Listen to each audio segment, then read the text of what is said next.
మేము ఏర్పాటు చేయటం జరిగింది. ఏదో ఒక చోటనే శాంపుల్ తీసుకునేటువంటి సిస్టమ్ కాకుండా డిఫరెంట్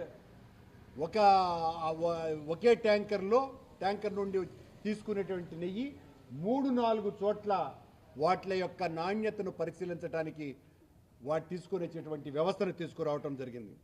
అలాగే ల్యాబ్ను అప్గ్రేడ్ చేసేటువంటి సివిల్ వర్క్స్, ఎయిర్ కండిషనింగు ఇవన్నీ కూడా మేము మెరుగుపరచటం జరిగింది.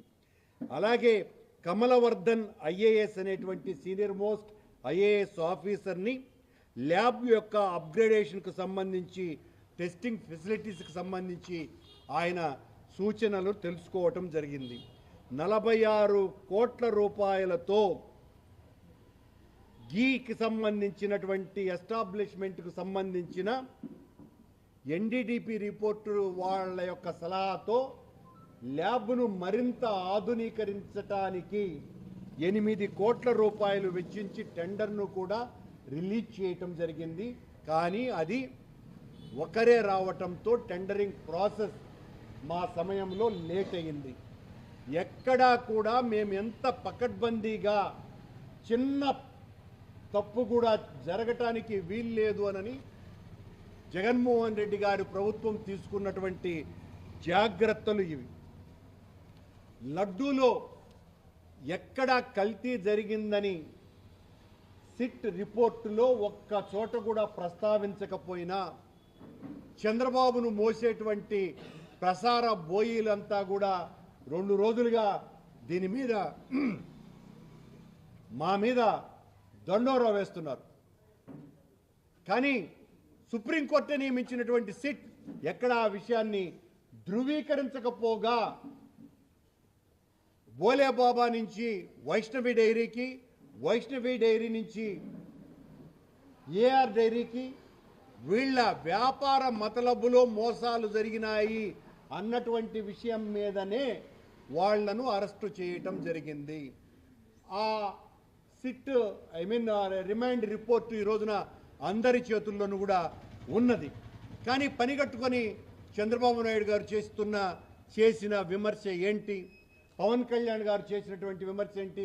పవన్ కళ్యాణ్ గారు అయితే మరింత ముందుకెళ్ళి ఆయన తిరుపతిలో పవనానంద స్వామి వేషం వేసుకొని వచ్చి తిరుపతి నడివీధిలో ఒక పెద్ద బహిరంగ సభలో సనాతన ధర్మ పరిరక్షణ కోసమని నేను నడుం బిగించాను అని ఆ కాషాయ ధారణ చేసి కొండలో ఇంత లడ్డూను అపవిత్రం చేసినటువంటి నీచులు అని మమ్మల్ని తిడుతూనే ఆ రోజున శ్రీరాముని ఆలయ అయోధ్య రాముని ప్రారంభోత్సవం రోజున టీటీడీ పంపించినటువంటి లడ్డులో ఆవు కొవ్వు, పంది కొవ్వుతో తయారు చేసినటువంటి లడ్డూలు పంపించినారు అని సాక్షాత్తు పవనానంద స్వాములైనటువంటి డిప్యూటీ సీఎం గారు ప్రవచించినారని అలా ఆయన ఆ కాషాయ ధారణలో స్వాముల వారి వేషంలో వచ్చినారు. కానీ దానికి సంబంధించినటువంటి నెయ్యిని ఆ 1,00,000 లడ్లను సరఫరా చేయటానికి, ఉత్పత్తి చేయటానికి కావలసిన నెయ్యిని ఇచ్చినటువంటి వ్యక్తి 30 లక్షల రూపాయలు ఈరోజు చంద్రబాబు గారి బోర్డులో, టీటీడీ బోర్డులో ఉన్నటువంటి, అంటే బిఆర్ నాయుడు గారు చైర్మన్గా ఉన్న బోర్డులో ఉన్నటువంటి సౌరభ్ బోరా అన్నటువంటి బాంబేకి సంబంధించినటువంటి పాలక మండలి సభ్యుడు ఆ నెయ్యిని సరఫరా చేశారు. మీరు వెంటనే మీ మాట నిజమైనప్పుడు ఆ బోరాను అరెస్ట్ చేయాలా? అవునా కదా? కల్తీ నెయ్యి, ఆవు కొవ్వు, పంది కొవ్వును సరఫరా చేసిన లడ్డులను పంపించినారు అని అంటే ఖచ్చితంగా ఆయన్ను కదా మీరు అరెస్ట్ చేయాలా? మీ దగ్గర ఏమైనా రుజువు ఉందా? ఏమీ రుజువు లేకపోగా ఎంతో భక్తితో ఆయన 30 లక్షల రూపాయలు ఇచ్చి ఆ లడ్లకు నెయ్యిని సరఫరా చేస్తే మీరు మొత్తం వైసీపీ ప్రభుత్వం మీదనే దాడి చేయటం జరిగింది. ఎక్కడా కూడా మేము ఆరోపణ చేస్తాం, వైసీపీ వాళ్ళు తుడుచుకోవాలా. చంద్రబాబు గారు, పవన్ కళ్యాణ్ గారు మీరు కళ్ళు మూసుకుంటే లోకమంతా చీకటైపోదు. మీరు అబద్ధం చెబితే అది మొత్తం అంతా లోకం నమ్మదు. ఈ నిజాన్ని తెలుసుకోవాల్సిన అవసరం ఉన్నది. మీరు ఎక్కడ చిన్న పొరపాటు కూడా చేయకుండా మా ప్రభుత్వంలో, మా పాలనా కాలంలో జగన్మోహన్ రెడ్డి గారి నేతృత్వంలో అత్యద్భుతమైనటువంటి పాలన టీటీడీలో సాగింది. చిన్న పొరపాట్లకు కూడా మేము అవకాశం ఇవ్వలేదు. ఇంకా చెప్పాలంటే తమాషగా ఒక బ్రాహ్మణోత్తముడికి ఎవరో భూస్వామి పూజలు చేసినందుకు ఒక మేకను బహుకరించినారట. దారిలో దొంగలు ముగ్గురు కనపడి, ఏం స్వామి కుక్కను పట్టుకొని పోతాండావే అని ఒక దొంగ, కాదు మేక అన్నాడు. ఇంకొక దొంగ ఆ తర్వాత, ఏం స్వామి కుక్కనే పట్టుకుపోతాండావే, ఏంది నేను కుక్కను కాదు కదా మేకను కదా తీసుకుపోతా ఉండేది అని. లేలా నువ్వు కుక్కనే తీసుకుపోతా ఉండేదని. అయినా స్వామి ఎత్తుకొని పోతా ఉన్నాడు. తీసుకొని పోతా ఉంటే మళ్ళీ మూడో దొంగ కనపడాడంట. కనపడి, స్వామి ఏంది కుక్కను పట్టుకుపోతాండవే, కాదు బా మేక కదా అని. మేక అడిగా, మేక కుక్క కదా అంటే, ఒరేదేమైనా నిజమేనేమో మేకేనేమో అని ఆ మేకను దొంగకి ఇచ్చినాడంట. అట్లా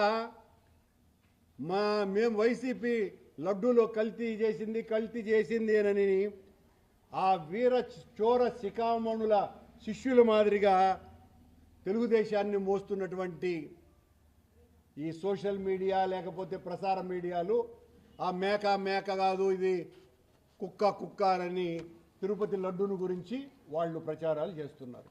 ఇంతకంటే దారుణం మరొకటి ఉందా అని హిందువులను మీరు ఎంత ప్రచారం చేసినా హిందువులు ఎవ్వరూ కూడా దీన్ని నమ్మటం లేదు. చంద్రుణ్ణి ఇంద్రుడని దేవేంద్రుడని పొగుడుతున్నటువంటి ఈ ఎల్లో మీడియా వైపరీత్యానికి ఈ అరెస్టులే ఒక పెద్ద ఉదాహరణ. మీరెంత ప్రచారం చేసినా సుప్రీంకోర్టు నేతృత్వంలో వేసినటువంటి విచారణ చేసినటువంటి నిగ్గు టీటీడీ నెయ్యిలో కల్తీకి సంబంధించి ఒక్క ఆరోపణ కూడా రిమాండ్ రిపోర్టులోనే ప్రస్తావించకపోవటం. దీన్నే అంటారు, ఇలాంటి ప్రచారాన్నే వినాశకాలే విపరీత బుద్ధి అని.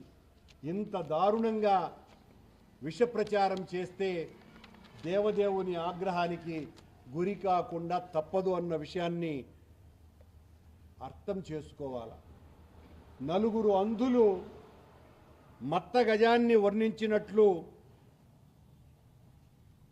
పట్టుకొని ఒకడు తొండ, ఒకడు చెవి, ఒకడు దంతము, ఒకడు కాళ్ళు అన్నట్టుగా వాళ్ళకి ఏమీ తెలియకుండా ఎలా అయితే గజాన్ని వర్ణించినారో ఈ రోజున అన్నీ తెలిసి కూడా చంద్రబాబుకు సంబంధించినటువంటి మీడియా, చంద్రబాబుకు సంబంధించినటువంటి పార్టీ, జనసేన పార్టీలు తిరుమల లడ్డూ వ్యవహారంలో వ్యవహరిస్తున్నారు అన్నటువంటి విషయం సిట్ రిమాండ్ రిపోర్టు ద్వారా స్పష్టంగా అర్థమయ్యింది. సర్వం ఎరిగినటువంటి స్వామికి ఆగ్రహం కలిగిస్తే వీళ్ళ పీఠాలు కదిలిపోతాయి అన్నటువంటి నిజాన్ని ఈ సందర్భంగా గుర్తు చేస్తున్నా. చంద్రబాబు గారికి కానీ పవన్ కళ్యాణ్ గారికి కానీ, మీరు మా మీద రాజకీయ పరమైనటువంటి ఆరోపణలు ఎన్నైనా చేయవచ్చు, ఇది రివాజుగా మారింది కాబట్టి. కానీ మా మీద దాడి చేయటానికి వెంకటేశ్వర స్వామిని వాడుకోవటము అన్నది చాలా ఘోరమైన పాపము, నేరము, దుర్మార్గము.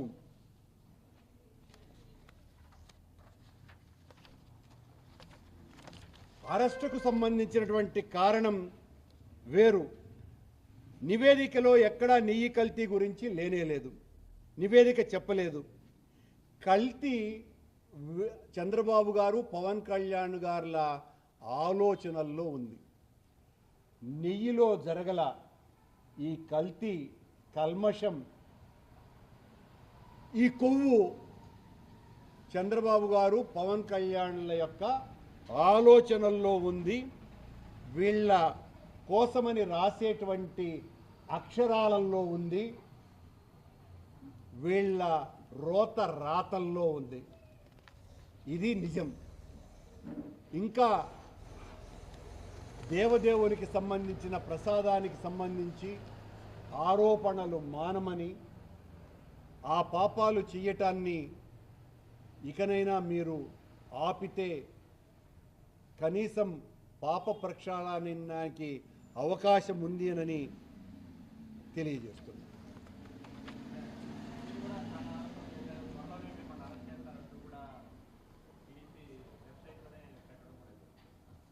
ఏం చేయాలి, పెడతారు కదా. నెయ్యిలో పంది కొవ్వు ఆవు కొవ్వు కలిపినారని సాక్షాత్తు ముఖ్యమంత్రి చంద్రబాబు నాయుడు గారే చెప్పిన తరువాత కరుణాకర్ రెడ్డిని అరెస్టు చేస్తారు అన్నది మాట్లాడకుండా ఉంటారండి? చేయమనండి.